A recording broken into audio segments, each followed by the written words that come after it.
everybody. I know it's been quite a while since I last posted a video, but I've been kind of busy in the 21st century life.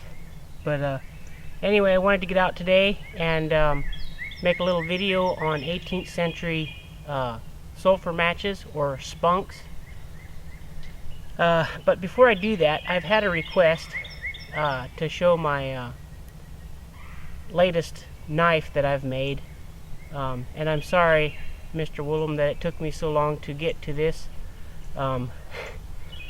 It's a homemade knife, so I'm not just real proud of it. It's kind of a rough job, but I thought I'd show it today before I get started.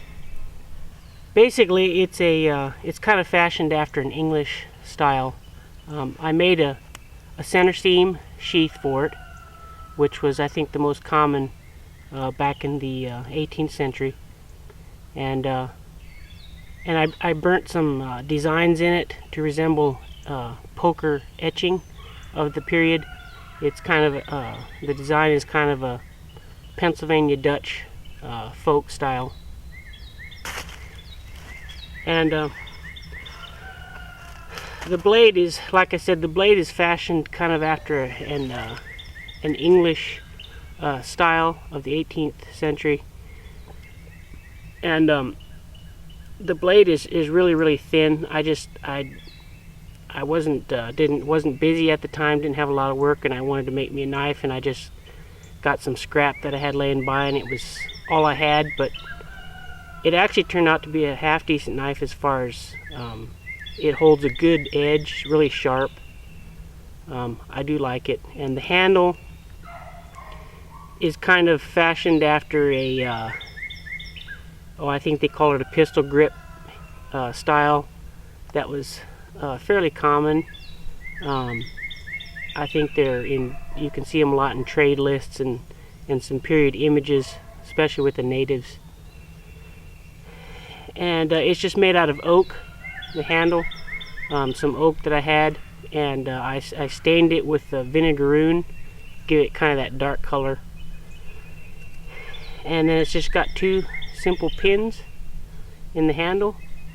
I don't remember exactly what I used. I think maybe I just cut off some nails and used those as pins. So that's pretty much it. Okay, so back to the spunks. This is basically an 18th century match, although it was not self-lighting like the match we have today. Those weren't invented till, I believe, the early 1800s. But as from what I can tell, and I have not researched this a lot, spunks go back quite a ways, even before the 18th century. Basically, it's just a wood splinter that's the ends are dipped in sulphur, and then to light it, you simply hold it to an ember, and it should burst into flame.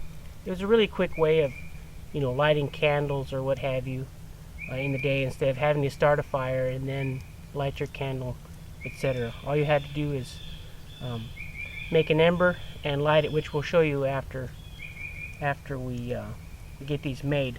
Basically, I've got some, I think this is just splinters of white pine, and then I've got a little tin of some sulphur powder here, and I'm gonna get this fire going, and we'll show you how to do this.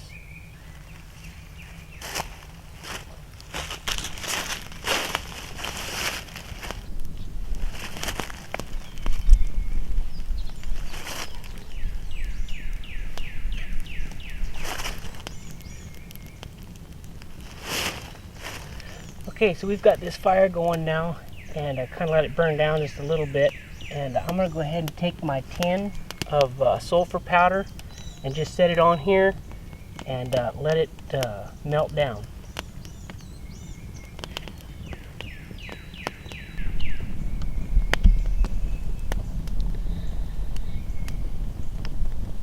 Okay, so as you can see, it's melted down there. I'm just going to take my sticks here and just dip the ends in it.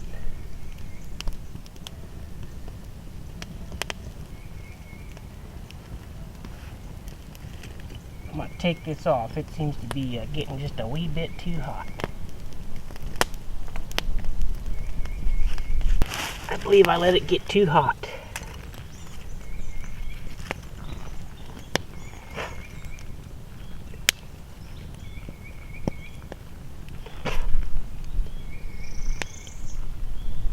It's just catching fire as soon as I dip it in there. I think it's too hot.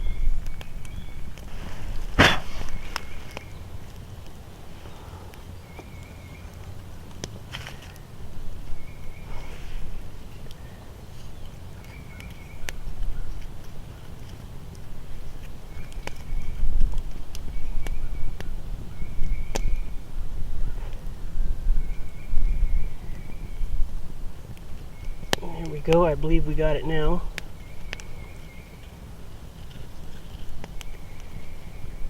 Just dipping the ends in.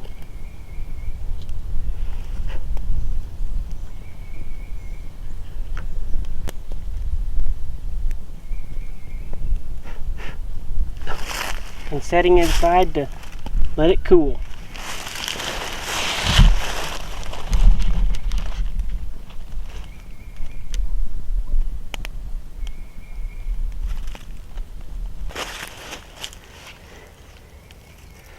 I'm wanting to do a number of them, so I just take several at a time. Just dip them in.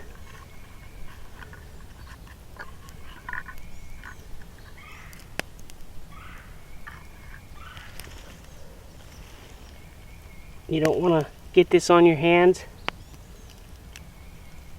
as I understand it can burn you.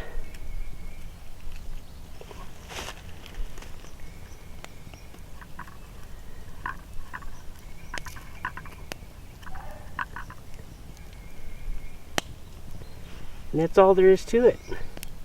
We'll let these dry up, and we'll go to the house and try to light a candle with it and see how it works. Alright, well, we got these made up, and we're back in the house. I think they're dry enough. We're going to give it a try. I've got my flint and steel here, and I've got some charred punk wood. So I'm going to try to get a spark on this punk wood, get an ember going, and we'll see if we can light one of these and get a candle going.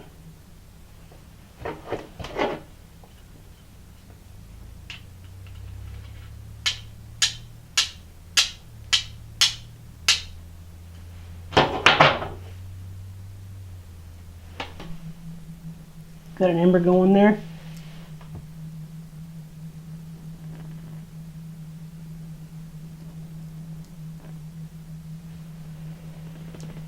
And there we got it.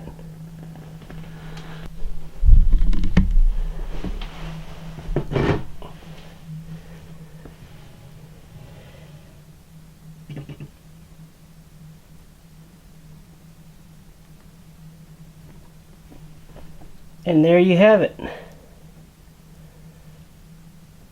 Alright folks, well that's pretty much it. Like I said, I haven't studied into it too much. This is the first time I've messed with it. It seemed to work really great. I think I'm going to keep some of these in my fire kit. And it's really handy at the, if you're in a cabin or whatever and need to light a candle up or whatever without starting a fire. It'd be a quick, handy way to do it. But hope you enjoyed the video, and always thank you for watching. Turkey season is 2 days away, and so I'm going to be taking off a little bit of time this year actually to try to get a turkey down. So hopefully we'll see you in a couple days.